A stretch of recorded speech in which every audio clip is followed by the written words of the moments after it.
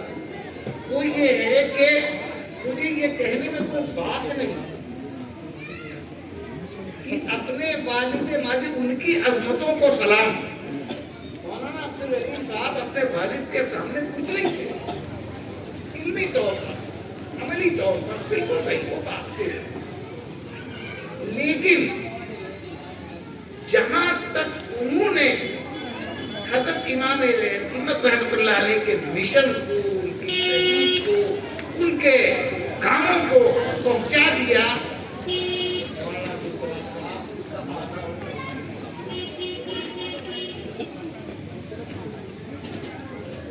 ملک نہیں ساری دنیا میں مولانا عبدالعلیم صاحب رحمۃ اللہ تعالیٰ علیہ نے حضرت امام اہل سنت کی آواز کو، ان کے مشن کو بہت طاقتور اور مؤثر انداز میں پکڑا، اور اللہ تعالیٰ نے مواقع بھی ایسے کچھ دیے۔ جب ایران میں انقلاب آیا، رضا شاہ پہلوی کی جگہ پر دوسرے صاحب آئے، تو اعلان ہوا کہ صاحب اسلامی حکومت قائم ہوگی یہاں، وہ ایک الگ موضوع ہے۔ بہرحال اس کے بعد بہت کچھ ہوا، اور ایک بہت بڑی تعداد میں وہ لوگ تھے جو اس فریب کا شکار ہو گئے کہ صاحب اب اسلامی حکومت قائم ہوگی، اور دنیا کا واحد ملک کہ جہاں اسلامی حکومت قائم ہوگی، اسلامی حکومت قائم ہوگی۔ اس وقت میں نے ایک سوال کیا تھا، ایرانی سفارت خانے کے ذریعے باقاعدہ خط بھیجا تھا، جس کا جواب نہ دیا نہ دے سکتے۔ وہ اسی وقت، یہ 1979 کی بات ہے، میرا رسالہ البدر 1977 سے جاری ہو گیا، وہ نکل رہا تھا۔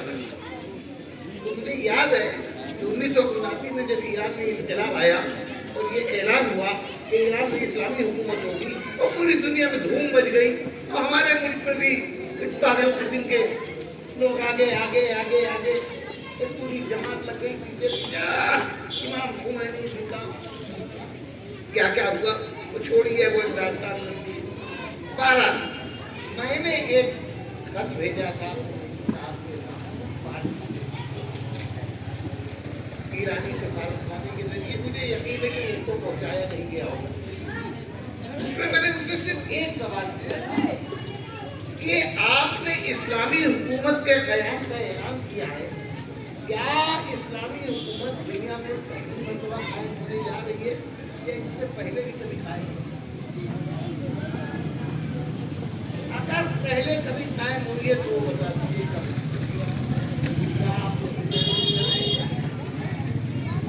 ظاہر ہے ساری دنیا جانتی ہے خلفائے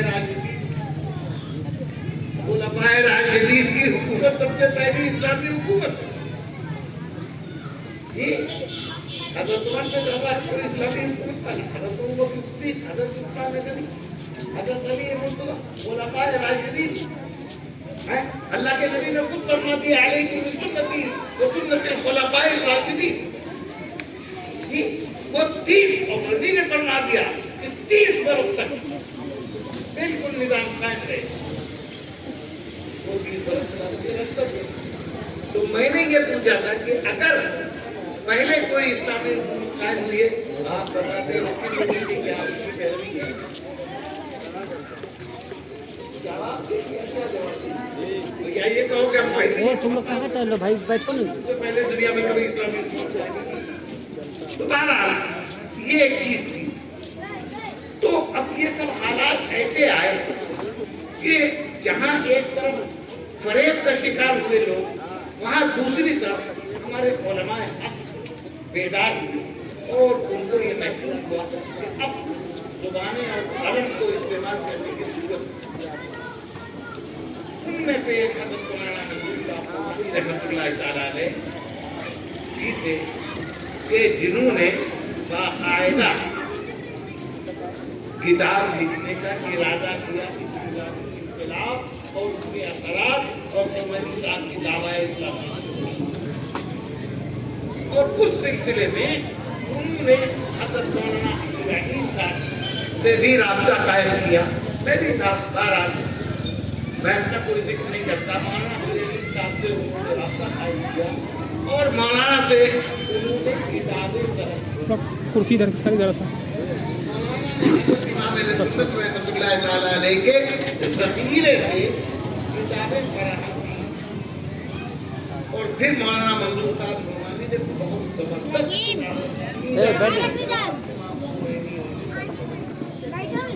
کے نام سے لکھی.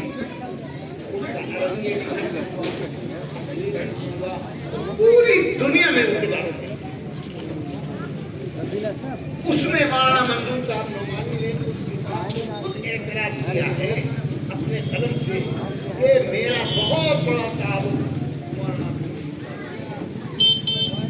وہ کتاب جب تیار ہوئی تو حضرت مولانا منظور صاحب نعمانی نے ان پر مقدمہ لکھنے کے لیے حضرت مولانا علی میاں صاحب رحمۃ اللہ تعالیٰ علیہ کو بھیجا. اور پھر حضرت مولانا علی میاں صاحب نے جب اس کتاب کا مطالعہ کیا مولانا منظور صاحب کی اس کتاب کا تو ان کی آنکھیں کھلی، ان کو بھی احساس ہوا. تو مولانا منظور صاحب کی کتاب پر مولانا علی میاں صاحب نے مقدمہ تو لکھا ہی، خود بھی ایک کتاب لکھ دی اسی موضوع پر. اور یہ دو شخصیتیں اس وقت سے لے کر آج تک کی ایسی ہیں کہ ان کی آواز، ان کے قلم کی قوت پورے عالم اسلام میں تسلیم کی جاتی ہے. نتیجہ اس کا یہ ہوا کہ حضرت امام اہل سنت اور پھر ان کے جانشین اول حضرت مولانا عبدالسلام صاحب رحمۃ اللہ تعالیٰ علیہ کے دور میں بات جہاں تک نہیں پہنچ پائی تھی وہاں تک پہنچ گئی. اور اب چونکہ مولانا منظور صاحب نے بھی اس کا اظہار کر دیا تھا، وسائل، ذرائع، وقت کے لحاظ سے مولانا عبدالرحیم صاحب رحمۃ اللہ تعالیٰ علیہ پوری دنیا کے ممالک میں گھومے اور بہت طاقتور انداز میں انہوں نے امام اہل سنت رحمۃ اللہ علیہ کے مشن کی ترویج. اب میں ایک بات، بہت سی باتیں ہیں جو میں کہہ سکتا ہوں، صرف میں کہہ سکتا ہوں. ان سب کی موجودگی میں کہہ رہا ہوں، یہ چھوٹے بھائی لیکن مجھ سے بھی یہ چھوٹے، میرے بھی چھوٹے، اور بہت سی چیزیں ایسی ہیں ان کو بھی نہیں معلوم ہوگا. یہ جو میرے بالکل ہر وقت کے ہم سبق ساتھی شروع سے آخر تک. اس لیے میں نے تو کل ایک بات کہی جو ہنسی کی بات ہو گئی مگر سچائی ہے. میں نے کہا مولانا عبدالرحیم صاحب کی ایجا یعنی میری بھاون سے زیادہ میں جانتا ہوں. اس لیے کہ میری بھاون اس وقت آئی جب مولانا عبدالرحیم کی عمر 25 سال تھی. میں تو 25 سال پہلے تک کم سے کم شعور کے 15 برس شادی سے پہلے کے جو میں بتا سکتا ہوں ان کی اہمیت نہیں بتا سکتا. ان کا ساتھ ہوا تک تو بتا پائے تو یہ بچے تو بچے. بہرحال میں یہ جانتا ہوں کہ کچھ چیزیں جو ہوتی ہیں، ایک واقعہ میں نے کل بھی کہا تھا اور اس کو نقل میں کرنا مناسب سمجھتا ہوں. بہرائچ ضلع میں ایک جگہ ہے جرول. تو جرول میں جلسے ہوتے تھے. میرے والد صاحب رحمۃ اللہ علیہ نے خلفائے راشدین کی مناسبت سے 4 روزہ جلسے وہاں قائم کیے. اس میں جاتے تھے بڑے، میں بھی جاتا تھا. مولانا عبدالرحیم صاحب بھی جاتے. میرے خاندان کے سبھی لوگ وقت اپنے وقت پر گئے وہاں اور بہت جلسے رہے. ایک مرتبہ ایک جلسے میں شرکت کے لیے میں گیا جرول. تو عشاء کی نماز سے پہلے نہیں ہو گئی تھی نماز کا، میں پہنچا وہاں. تو میں نے کہا بس ذرا سے نماز پڑھ لوں اور ایک کپ چائے پی لوں تب اسٹیج پر آؤں. تو اسٹیج کے قریب ہی وہاں کے جو ذمہ دار پردھان جی تھے ان کا مکان تھا. میں وہاں پر بیٹھا تھا. ایک آواز آنا شروع ہوئی، کوئی صاحب تقریر کرے اور بڑے مؤثر انداز میں صحابہ کرام کا ذکر کرے. میں نے پردھان جی سے آج معلوم نہیں ہے وہ قریب کے ایک گاؤں کا نام انہوں نے بتایا کہ وہاں کا ایک آدمی ہے یہاں برتن کی دکان کی ہے. تو آپ لوگوں کی کتابیں پڑھتا ہے, تصویریں سنتا ہے, تو یہ بیان کرنے لگا. تو اتنا اس کا نرالا انداز تھا, اتنا اچھا لگ رہا تھا کہ میں برداشت نہیں کر پایا اور میں اٹھ کے چلا گیا. اور اس کے بعد میں ان کی تقریر وہ میرے پہنچنے کے بعد انہوں نے ختم کر دی. بہرحال میں نے ان سے پوچھا اچھا, میں بہت متاثر ہوا. اب میں جب لکھنؤ واپس آیا, سنانے والی بات یہ ہے, میں جب لکھنؤ واپس آیا تو ایک دن مولانا عبدالعلیم صاحب سے میں نے کہا اپنی مرتبہ گئے تھے اور ایک بات میں نے کہی وہ توجہ سے آپ کو سن لیں.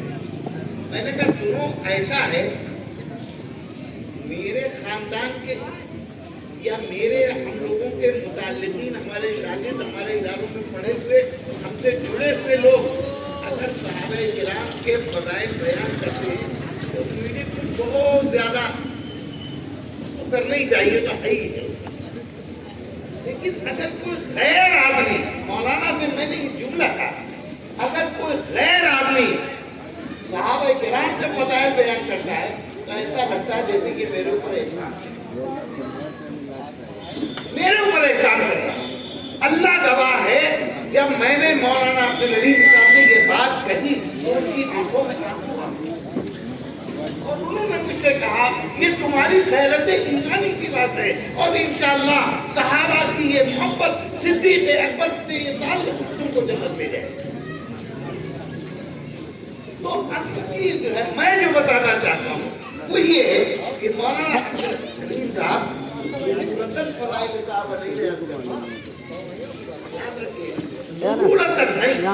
خون میں رچی رسی, اور اسی لیے سمجھوتا نام کی کوئی چیز تھی ہی نہیں. میں واقعات بیان کرنے پر آؤں, بہت بڑے بڑے لوگوں کی ان کو شکایتیں ہوا کرتی تھی اور وہ ہمارے جیسے لوگوں کی بیان کرتے تھے کہ یہ ہے. تو انہوں نے سب سے بڑا ان کا فن یہ ہے, کمال یہ ہے, میں نے کہا کہ دیکھیے زندگی کے انسان کے دو پہلو ہوتے ہیں. ایک موروثی, ٹھیک ہے, ان کے دادا امام اہل سنت رحمۃ اللہ تعالیٰ علیہ نے اس تحریک کو شروع کیا اور بہت اس کی ایک تاریخ ہے پوری لمبی. پھر ان کے والد ماجد نے اس مشن کو سنبھالا, ان کے خاندان کے دیگر افراد ان کے ساتھ لگے ہوئے. اس کے بعد مولانا عبدالعلیم صاحب وقت آیا تو وہ ان سے کہا کچھ منصب پہ بیٹھ گئے. یہ کوئی بہت بڑی اہمیت کی چیز نہیں, یہ کوئی بہت اوپر سے چلا. اصل چیز ان کی وہ خصوصیاتیاں جو ان کی انفرادی شخصیت, اس سے ہٹ کر جو انہوں نے کام کیے اور بلا خوف لومۃ لائم, سمجھوتا نام کی کوئی چیز ہی نہیں. ایک واقعہ میں اس تعلق سے بیان کر کے ختم کرتا ہوں اپنی بات. دارالعلوم میں مدرسے کے دفتر میں ایک دن میں اور مولانا بیٹھے ہوئے تھے عصر کی نماز میں. ایک صاحب اور بیٹھے ہوئے تھے, ان کو میں پہچانتا نہیں ہوں. تو وہ یہ کہنے لگے کہ تو مولانا جس کو وقت بتا دیجیے, کوئی وقت دے دیجیے. بار بار یہ کہہ رہے تھے. میں نے کئی مرتبہ آپ سے کہا کیا کیجیے کہ میں کا وقت ہے نہیں. بہت بیداری کے ساتھ اچھا, اور وہ جب زیادہ پیچھے لگے, اچھا خیر جمعرات کے دن 2 دن کے بعد جمعرات تھی, آ جائیے گا عصر کے بعد, کیا بات کریں گے. ہو گئی بات. وہ صاحب اٹھ کے چلے گئے. تو میں نے سے بات کر رہے ہو, کچھ عمل کر رہے ہیں, نہیں ان کا نام بتایا مجھے عبدالقیوم. کہنے لگے یہ ایسے مشتاق جو ہیں چشمے والے, ان کے بعد عبدالقیوم قادیانیوں کے امام, اور یہ ہم کو قادیانی بنانے کی یہ چاہتے ہیں کہ ہم ان سے بات کریں. ان سے کیا بات کریں چاہیے, اپنا وقت کون ضائع کریں گے, ہم کو قادیانی بنانے کے لیے ان سے وقت اس لیے لے رہے ہیں.